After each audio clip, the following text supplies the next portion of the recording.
شاء الله لا حول ولا قوة إلا بالله العلي العظيم. أعوذ بالله من الشيطان اللعين الرجيم. بسم الله الرحمن الرحيم. الحمد لله لابس الكبرياء بلا تجسيد، المستوي على العرش بغير زوال، المتعالي على الخلق بلا تباعد منهم، ليس له حد منتهى إلى حد لا مثل له، الأول قبل كل شيء ولا قبل له، والآخر بعد كل شيء ولا بعد له، والصلاة والسلام على صاحب الدعوة النبوية النبي المكي القرشي أبي القاسم محمد اللهم صل على محمد وأهل بيته الطيبين الطاهرين المعصومين المنتخبين المنتجبين، ولعنة الله على أعدائهم أجمعين من يومنا إلى قيام يوم الدين. أما بعد، فقد قال الله سبحانه وتعالى في كتابه المجيد: بسم الله الرحمن الرحيم. ولله ما في السماوات والأرض وله الدين واصبا أفغير الله تتقون وما بكم من نعمة فمن الله ثم إذا مسكم الضر فإليه تجأرون. صلوات.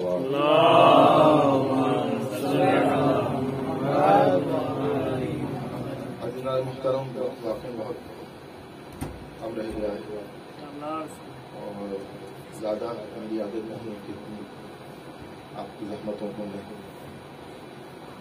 تقریب دوں. میں عرصے سے یعنی پہلی محرم سے آج تک عزاداری میں مصروف ہوں. خدا کو اس عزاداری کو، اس محبت حسین ابا عبداللہ سید الشہداء کی محبت کو آپ کے دلوں میں ہمیشہ آباد رکھے، ہمیشہ یہ گرمی یہ حرارت آپ کے دل میں رہے. بس اسی کا ذکر ہے جو خود لائق ذکر ہے.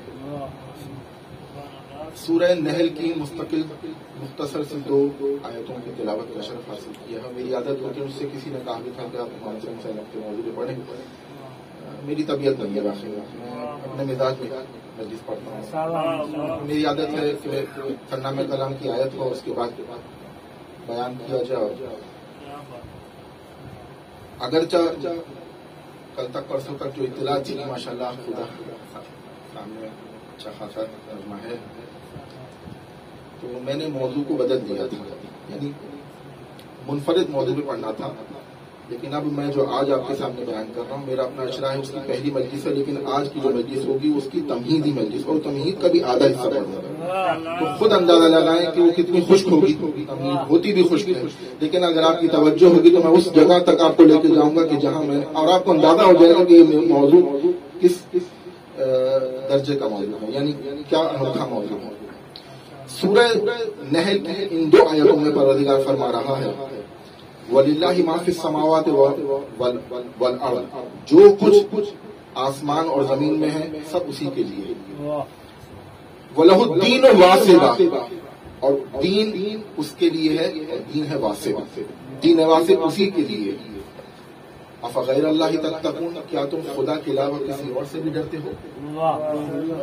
فما بکم من نعمت فمن اللہ، جو کچھ تمہیں تمہارے پاس خدا نے نعمت دی ہے. ثم اذا مسکم الضر فالیہ تجأرون، ذرا سی بھی تمہیں تکلیف ہوتی فوراً گھبرانے اور چیخنے لگ جاتے. بھئی یہاں دین کہا ہے، دین واسط. پورا اشرا ہے، لہٰذا میں پورے اشرے کی بات تو نہیں بیان کر سکتا، جہاں تک ممکن ہو سکے، اور آپ میرے ساتھ چلیں. دین واسط ہے اس کے لیے. واسط کا مطلب کیا ہے لغت میں؟ یعنی جس کو کوئی انقطاع نہ ہو، جس کا تسلسل کبھی ٹوٹے نہیں، جس میں کوئی رکاوٹ نہ ہو. دین واسب ہے، یعنی اس کا مطلب یہ نہیں کہ کوئی یہ گمان کرے کہ صبح ہے تو شام نہیں ہے، دن میں ہے تو رات میں نہیں ہے، مرض میں ہے تو صحت میں نہیں ہے، یعنی اگر نیند میں ہے تو جاگ میں نہیں ہے. نہیں، ہر وقت ہر لمحہ دین ہے، یعنی ہر وقت ہر لمحہ اس کے سامنے اپنے دل کو تسلیم خم کر کے اپنے سر کو جھکا دینا ہے اس خالق کے لیے. اور جب تمہیں کوئی مصیبت آئی تو چیختے ہو، اور یہ بھی نعمت ہے کہ چیخنے کے بعد اگر خدا یاد آ جائے، اس لیے کہ انسان کو اگر کوئی مصیبت چھو جائے اور وہ اتنا غافل ہو جائے کہ خدا سے غافل ہو جائے تو پھر وہ اور بڑی مصیبت ہے، لیکن اگر مصیبت آنے کے بعد خدا کو یاد کرے تو یہ بھی ایک نعمت ہی تو ہے نا۔ مصیبت کے وقت بھی خدا کو انسان یاد رکھے۔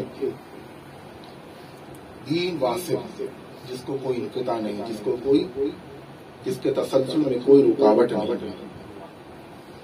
اور اب سورہ زمر میں آواز دی، الا للہ دین الخالص، دین خالص اسی کے لیے ہے۔ میں آیاتوں کو نمبر اور آیاتوں سوروں کے نام دے نہیں، مختصر ہے، آگے بڑھتا چلوں گا پھر کبھی۔ الا للہ دین الخالص، دین اسی کے لیے خالص ہے۔ هو الذی ارسلہ بالہدی ودین الحق، وہی ہے کہ جس نے رسول کو بھیجا دین حق کے ساتھ بھیجا۔ فاقم وجہک للدین حنیفا، حبیب اپنے دین کو، اپنے چہرے کو دین حنیف کی طرف موڑ لو۔ ان عدت الشہور عند اللہ 12 شہرا فی کتاب اللہ، خدا کے پاس 12 شہر ہیں۔ یوم خلق السماوات والارض ومنها 4 حرم، اس میں سے 4 کیا کون سے ہیں؟ حرام والے ہیں۔ ذالک الدین القیم، یہ دین قیم ہے۔ تو دین خالص ہوا، دین حق ہوا، دین قیم ہوا، دین حنیف ہوا۔ اور اس کے بعد کہا وَوَصَّى بِهَا ابراہیم بنی وَيَعْقُوبُ یا بنی ان اللہ اصطفیٰ لَكُمُ الدین فَلَا تَمُوتُونَ إِلَّا مُسْلِمُونَ۔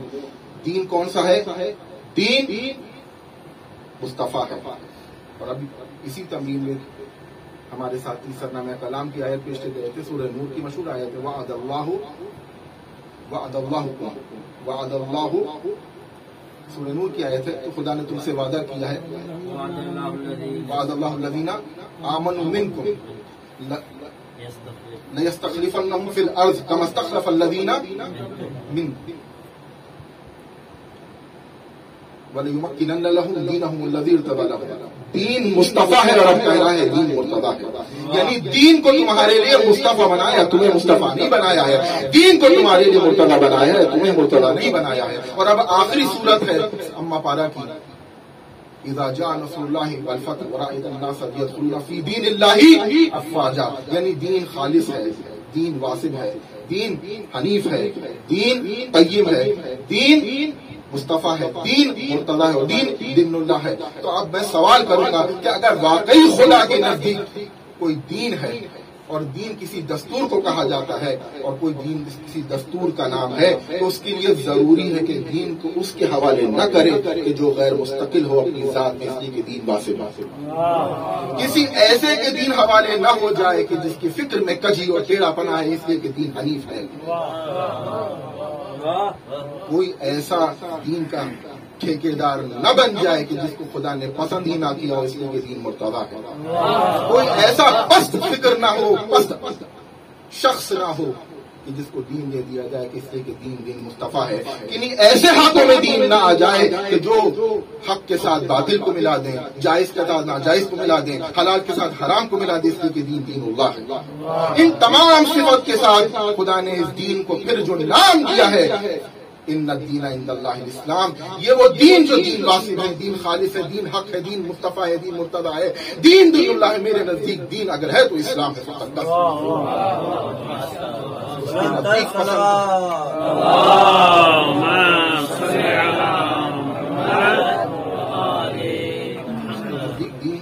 پسندیدہ دین اسلام ہے۔ تو اب اسلام کو تمام کے ساتھ متصف کرتے چلے جائیے۔ دین اسلام واصف ہے، اسلام حق ہے، اسلام قیم ہے، اسلام مرتضیٰ، اسلام مصطفیٰ ہے، اور اسلام خدا کا دین ہے۔ تو جو اسلام اتنی تمام صفات کا مالک ہو، کیا اس کے لانے والے کے لیے تمام صفات ہونا ضروری نہیں ہے؟ اور جب اس کے لیے تمام صفات لازم و ملزوم ہے کہ وہ بھی حق ہو، وہ بھی مصطفیٰ ہو، وہ بھی مرتضیٰ، میں تمام آیتیں چھوڑ دی، ثابت کر سکتا تھا میرا محمد کیسے مرتضیٰ ہے، کیسے مصطفیٰ ہے، کیسے حنیف ہے میرا محمد، لیکن میں نے مختصر کیا۔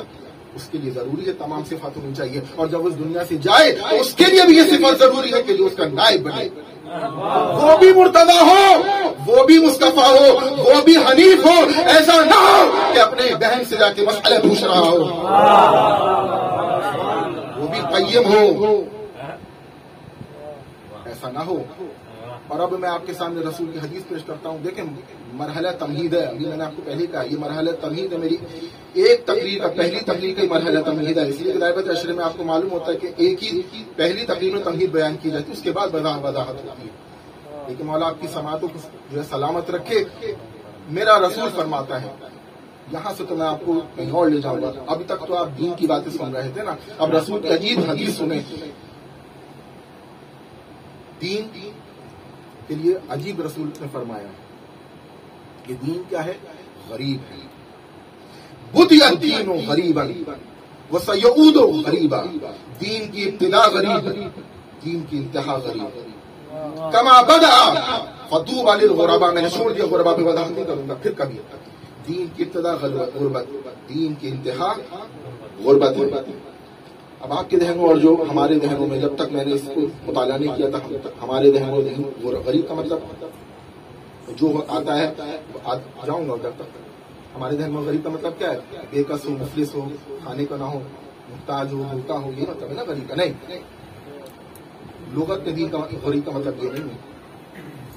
جب میں نے کتاب پڑھی ابو رضا محمد علی حومانی کی کتاب، تو انہوں نے اپنی کتاب کے مقدمے میں پہلا جملہ یہی لکھا، اسی سے میں آگے جاؤں گا۔ پہلا جملہ یہی لکھا، بدا دین و غریبہ، ابھی تھوڑی دیر میں آتا ہوں۔ کیا لکھا کہ عرفت اللہ بمحمد، یہ مصری مصنف ہے، سنی ہے، ہمارے مذہب سے اس کا تعلق نہیں۔ کیا کہہ رہا ہے؟ عرفت اللہ بمحمد وعرفت محمدا بعلی، میں نے اللہ کو محمد کے ذریعے سے پہچانا اور محمد کو علی کے ذریعے سے پہچانا۔ اب میں سوال کروں گا، یا مولا آپ ہمیں بتائیں آپ نے محمد کو کیسے پہچانا؟ تو یہ تو وہ کہہ رہا ہے نا، کہا عرفت محمدا باللہ، میں نے اللہ کو محمد کو اللہ کے ذریعے سے پہچانا۔ تو مولا ہم کیسے رسول کو پہچانے؟ آپ نے تو اللہ کے ذریعے سے پہچان لیا، تو بھئی ہم کیسے پہچانے اس نبی کو؟ تو جواب یہ دوں گا کہ بھئی ہم معصوم نہیں ہیں، ہم خطا کر سکتے ہیں، لہذا ہم نے اسی لیے علی ابن ابی طالب کا دامن پکڑا ہے، جس کی آنکھ نے خدا کے حبیب کو پہچانا۔ ہم اس کی آنکھ سے دیکھتے ہیں جو عین اللہ ہے اپنے نبی کو۔ بھئی یہی تو سبب ہے نا کہ علی نے کیسے پہچانا خدا کو، محمد کو؟ اللہ کے ذریعے سے۔ اور ہم کیسے اپنے نبی کو پہچانتے ہیں؟ اپنے امام علی کے ذریعے سے۔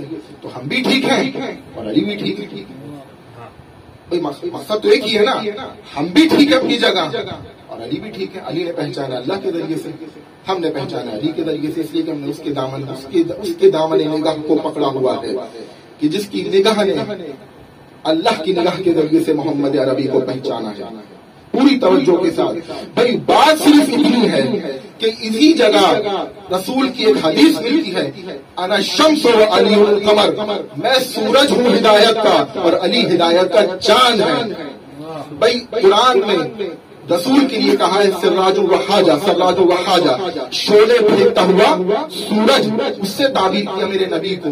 اگر آپ دنیا کے سورج کو بھی دیکھنا چاہیں نا تو آنکھ چلی آ جائے گی، آپ دیکھ نہیں سکتے ہیں جب تک آپ ہاتھ پورا کریں۔ تو دنیا کے سورج کو دیکھنے کے لیے بھی آپ کی آنکھیں چلی آ جائیں گی۔ ہدایت کی سورج کو دیکھنا پوچھا ہے کہاں، دور کے ہدایت کی سورج کو آپ دیکھیں گے۔ تو یہی سبب ہے کہ میں سورج ہوں، علی چاند ہے۔ تو بھائی پریشان اور گھبرانے کی ضرورت نہیں ہے، پریشان ہونے کی۔ یہ جو ملا کہتا ہے نا 2 رکعت کا پیش امام حلوہ خور، جب تک گھر میں خوراک نہ آئے، کسی خیر کے گھر سے فاتحہ نہ آئے، تب تک اس کا گھر کا خرچہ بھی نہیں چلتا۔ ارے میرا محمد، میرا نبی سورج ہے ہدایت کا، تم دنیا کے سورج کو دیکھ نہیں سکتے۔ یہ تو وہ حرام خور حلوہ خور ملا ہے کہ جو جب تک دوربین کی آنکھ سے چاند کو دیکھ کے نہ بتا دے کہ چاند ہوا ہے تو اس کو چاند نظر نہیں آتا، میرا رسول کیا نظر آئے گا؟ ہدایت کی سورج کو کیا دیکھے گا جب ظاہری چاند کو نہیں دیکھ سکتا اس موٹی دوربین کی آنکھ؟ تو دین غریب ہے، غریب کا مطلب کیا؟ لغت نے بیان کیا. غریب کا مطلب جو لغت سے شغف رکھتے ہیں ان کے لیے ہدیہ ہے. غریب کا مطلب کیا ہے؟ غریب کا مطلب ہے یعنی وہ شخص، یعنی کوئی شخص اگر ایسے معاشرے میں آ جائے، غریب اگر شخص ایسے معاشرے میں آ جائے تو لوگ اس کو پہچان نہ سکیں، سمجھ نہ سکیں، لوگوں کے فکر ذہن اور سطح فکری سے، فہم و ادراک سے، شعور سے بلند ہو، وہ ہے غریب. غریب کھانے پینے والا جس کو نہ ہو، جس کے پاس پہننے کو نہ، وہ غریب نہیں ہوتا ہے. لغت میں غربت کا معنی، غریب کا معنی یہ ہے. اچھا تو پھر فقیر بھی الگ مطلب ہے. غریب کا مطلب کیا ہوا کہ جو انسان کی فکر اور فہم میں نہ سما سکے. مسافر کے بھی یہی معنی ہے نا. مسافر اگر کہیں جاتا ہے لوگ اس کو کہاں پہچان رہے ہیں؟ نہیں پہچان پاتے، بہت کم ہوتا ہے. اچھا غریب کا غریب کا مطلب یہ، فقیر کا مطلب یہ اپنی تمام تر کمزوریوں کے باوجود اعلیٰ ترین قوتوں کا مظاہرہ کرے. اسی لیے میرے نبی نے کہا نا الفقر فخری، فقر میرا فخر ہے. ظاہراً تمہیں میں بہت کمزور نظر آتا ہوں، لیکن نہیں، اگر علی سے پوچھنا تو پوچھو میں کیا ہوں. یعنی علی بتاتے ہیں کہ کیا رسول کی ضرورت تھی ہمیشہ کوئی قدم اٹھاتے ہوئے کمزوری کا مشاہدہ نہیں کیا رسول، کمزوری کا مظاہرہ نہیں کیا رسول، بڑی جرت کے ساتھ ہر جگہ قدم اٹھایا. میرا نبی بڑا جرت مندانہ جرت رکھتا تھا. صرف ہم علی کی جرت کو نہیں سمجھ پاتے ہیں، علی نبی بھی جو بڑا جلیل تھا. تو فقیر مطلب دونوں رکھے گا.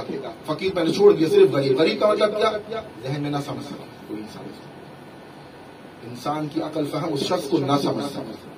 اسلام اسی معنی میں غریب ہے نا، میں بیان کیا اسلام کو. تو بات صرف اتنی ہے کہ لا الہ الا اللہ پڑھنا اور ہے، اور اسلام کی غربت کو دور کرنا اور ہے. لا الہ پڑھ کر تم اپنی ظاہری غربت دور کر سکتے ہو، غریب بن گئے تھے نا لا الہ پڑھ کے، لیکن تم اسلام کی غربت کو کب دور کرو گے؟ جب اسلام کی سطح کے برابر آ جاؤ. میں یہی سبب ہے، میں پھر پڑھتا ہوں، دوبارہ پلٹتا ہوں. اسلام خدا کی نزدیک پسندیدہ دین ہے کہ نہیں ہے؟ اب میں آپ سے سوال کروں، اسلام مکمل کب ہوا ہے؟ میں کسی بھی مسئلے میں پڑھنے کا عادی نہیں ہوں، میں بات ہی نہیں کرتا اختلافی، کبھی بالکل بہت نادر میں بات ہی نہیں کرتا مولا کہ تم کوئی مان لو. میں تو صرف اتنا سوال تم سے کرتا ہوں، یہ لغت میں اگر تعریف ہے غریب کی کہ جس کی سمجھ میں کوئی نہ آئے، جس کے فہم اور جس ادراک کی، جس کے شعور کو انسان نہ سمجھ سکے. اسلام کامل کب ہوا تھا؟ غدیر کے دن ہوا تھا نا ولایت کے اعلان کے بعد. تو اب ولایت کے اعلان کے بعد خدا نے اعلان کیا اليوم اکملت لکم دینکم واتممت علیکم نعمتی ورضیت لکم الاسلام دینا. میں نے دین کو تمام کر دیا، نعمتوں کو تمام کر دیا، دین کو مکمل کر دیا، تمہارے اسلام سے راضی ہو گیا. اسلام سے راضی ہوا تھا، میری طرف توجہ، اسلام سے راضی ہوا تھا مولا کی ولایت کے اعلان کے بعد. تو پریشان ہونے گھبرانے کی ضرورت نہیں ہے، مانا میں نے کر دیا ہے. غربت کا مانا کہ جو کسی کے سمجھ میں نہ آئے. اسلام یعنی ایسا غریب مذہب کہ جو ہر ایک کی سمجھ میں نہیں آتا. بھائی اگر کسی کی سمجھ میں ولی نہیں آتا تو سمجھنے گھبرانے کی ضرورت نہیں ہے، سمجھ لینا کہ وہ پس فکر ہے. اس کی سمجھ میں کیسے ولی آئے گا جس کی خود فکر ہی پس ہو. علی ولی کو سمجھنے کے لیے ذہن کو بلند کرنا پڑے گا. علی کو سمجھنا ہے، ذہن کو بلند کرو. اعلیٰ ہے، اس کا نام ہی علی ہے، وہ بلند ہے. تمہیں کہاں سمجھ میں آئے گا؟ تو اگر نہیں مانتا نہ مانے، مولا کے 1000 مانے کر دے میں مطلب نہیں سمجھ میں آتا تو سمجھ لو کہ کشت ذہن ہے. اور یہی سے علی مولا نے تعریف کی. اب ہم اپنے مولا کے دربار میں جائیں گے. معصوم مولا معصوم بتائیں غریب کی آپ کی نزدیک تعریف کا ہے. امر ناصاب و مستفا، یہ مولا فرمان ہے. ہمارا امر صاحب ہے، دشوار مستفب اور دشوار ترین. ہماری اطاعت، ہماری محبت ہر ایک کے دل میں نہیں آتی. لا يتحملها الا مؤمن، بس فقط مؤمن متحمل ہے. امتحان اللہ قلبہ للایمان، جس کے دل سے خدا نے جس کے دل کو کا امتحان لے لیا. تو معلوم مومن بھی غریب ہے، اسلام بھی غریب ہے، مومن بھی غریب ہے. مومن بھی ہر ایک کی سمجھ میں نہیں آتا ہے، رہتا آپ ہی کے درمیان میں ہے، صبح شام آپ ہی کے سامنے کھاتا پیتا ہے، لیکن غریب ہے. سمجھ سکتا ہے انسان مومن کو. اسی لیے اقبال نے کہا ہے، اقبال کا شعر تو میں نہیں پڑھتا، مفہوم بیان کر دوں کیونکہ شعر منبر سے پڑھتا بھی ہوں کہ غریب ہے داستان دین و حرم. اقبال فرما رہے ہیں دین کی جو داستان ہے وہ غریب، سادہ رنگین ہے اور بالکل عجیب غریب ہے. لیکن اس کی ابتدا ہے ابراہیم، اسماعیل اور انتہا ہے حسین. آج تک لوگوں کو اسماعیل کی قربانی سمجھ میں نہیں آئی، کیسے چھری کے نیچے سے زندہ ہو گئے. تو بھائی تمہیں آج اسماعیل آج تک سمجھ میں نہیں آیا، ذبح حضیر کا خاص سمجھ میں آئے گا. اسماعیل کا سمجھ میں آیا، تمہیں سنت مناتے ہو، قربانی کرتے ہو. تو سوال یہ کہ پھر یہ دین ملے گا کہاں؟ بس میں تمام کر رہا ہوں، وقت بہت ہو گیا، آپ کے احمد ہو گیا. دین کہاں ملے گا ہمیں؟ دین کہاں سمجھ میں آئے گا؟ تمام چیزوں کے باوجود کہ دین قریب ہے، نہ سمجھنے والا ہے، ایسا مذہب ہے، ہر ایک کو سمجھ میں نہیں آئے گا دین ملے گا. تو اب امالی میں شیخ صدوق نے، میں نے مصائب کی بھی وہیں سے تیاری کی اور یہ آخری بار بھی وہیں سے پڑھ رہا ہوں. کہاں سے ملے گا؟ رسول میں بیان کرتے ہیں شیخ صدوق امالی کا، رسول میں جنگ بدر کے اندر جب عمر ابن عبدود کے لیے کہا کہ کون ہے اس کو جا کے جواب دے، کون اس کے مقابل میں آئے گا؟ قبل اس کے کہ مولا کہنا، سورہ احزاب کی 19ویں آیت میں بیان کیا ہے نا، نقشہ کھینچا ہے پورا، جا کے پڑھے گا. تدور اعینہم کالذی یغشی علیہ من الموت، اس طریقے سے آنکھوں کی پتلیوں کو گھما رہے تھے جیسے موت ان کے اوپر طاری ہو گئی. بلغت القلوب الحناجر، دل کلیجہ منہ کو آ رہا ہے. اور یہیں پر شیخ صدوق نے ایک بہت پیاری بات کہی ہے، کہا کہ علی کو دیکھ کر رسول، یہ روایت جو میں تو ترجمہ کر رہا ہوں، علی کو دیکھ کر رسول فعال لیا کرتے تھے. یعنی کیا؟ یعنی اگر جنگ کا میدان ہے تو علی کو چہروں کو دیکھتے تھے، مسکراتا ہوا چہرہ، انا لہو یا رسول اللہ، انا لہو یا رسول اللہ. اور ان کو دیکھیں تو ایسے چہرے ہیں جس طریقے سے جیسے کلیجہ منہ کو آ رہا ہے، آنکھوں کی پتلیوں کو گھما رہے ہیں. تو بس بات صرف اتنی ہے کہ رسول ان مردار اور مرجھائے چہروں سے کیا فعال لیں گے؟ فعال لیتے تھے علی کے چہرے کو دیکھ کر. کیوں؟ اس لیے کہ دین وہاں سے سمجھ میں آتا ہے. دین کے حکام، دین سمجھ میں کب آتا ہے؟ جب انسان کے دل میں محبت ہو، سنخیت ہو، صلاحیت ہو، استعداد ہو، جب ہی انسان کو دین سمجھ میں آتا ہے. اور علی کے دل میں رسول کی محبت، اللہ کی محبت، دین کی محبت، تبھی تو علی رسول کے نقش قدم پر چل رہے ہیں. دین سمجھ میں ہی تبھی آتا ہے کہ جب تک محبت نہ ہو، جب تک ربط نہ ہو. یہ پیغام جائے گا تو کیسے جائے گا؟ اسی لیے تو جائے گا نا. یہ پیغام جو آج آپ بیٹھے ہیں، یہ حسینیت کا پیغام جائے گا تبھی جب انسان کے دل میں محبت ہو، صلاحیت ہو، استعداد ہو، سنخیت ہو، انسیت ہو اہل بیت سے. تو سوال کیا کربلا، بس میں مسائل پر آ گیا، کیا کربلا کیا مسلمان نہیں تھے؟ کلمہ گو نہیں تھے؟ جو دعائیں پڑھ پڑھ کر، تلاوت قرآن کر کر کے، نمازیں پڑھ پڑھ کر حسین ابن علی کی کے قتل کی تیاری کر رہے تھے. اگر ایسا نہ تھا تو کیوں علی کی بیٹی میدان کربلا میں مقتل میں آ کے کہتی ہے اما فیکم مسلمون، کیا تم میں کوئی مسلمان نہیں؟ عاشور کا دن صبح سے یہ وقت آیا ہے کہ جب حسین نے عصر کے وقت سے پہلے بڑے جنازے اٹھائے. اصحاب انصار کے بعد بنی ہاشم کے جنازے اٹھائے. اور اب حالت حسین کی یہ ہے کہ سر پہ خون ہے، چہرے پر خون ہے، ہاتھوں میں خون ہے، ابا پہ خون لگا ہوا ہے، کہیں علی اصغر کا خون ہے، کہیں عباس کا خون ہے، کہیں قاسم کا خون، کہیں اور محمد کا خون ہے. اس کے بعد حسین زینب سے اجازت، مختصر ہے بس، مسائل بھی میں زیادہ نہیں. آپ خدا کو کوئی ہمارے سوائے غم حسین کی. گئے بیمار بیٹے کے پاس، وصیت کی. وصیتوں میں سے ایک وصیت تو تمہارے لیے وصیت ہے، بڑی عجیب اور غریب وصیت ہے. بات مظلوم کربلا کی وصیت سننا ہے کلیجہ پھٹ جاتا ہے.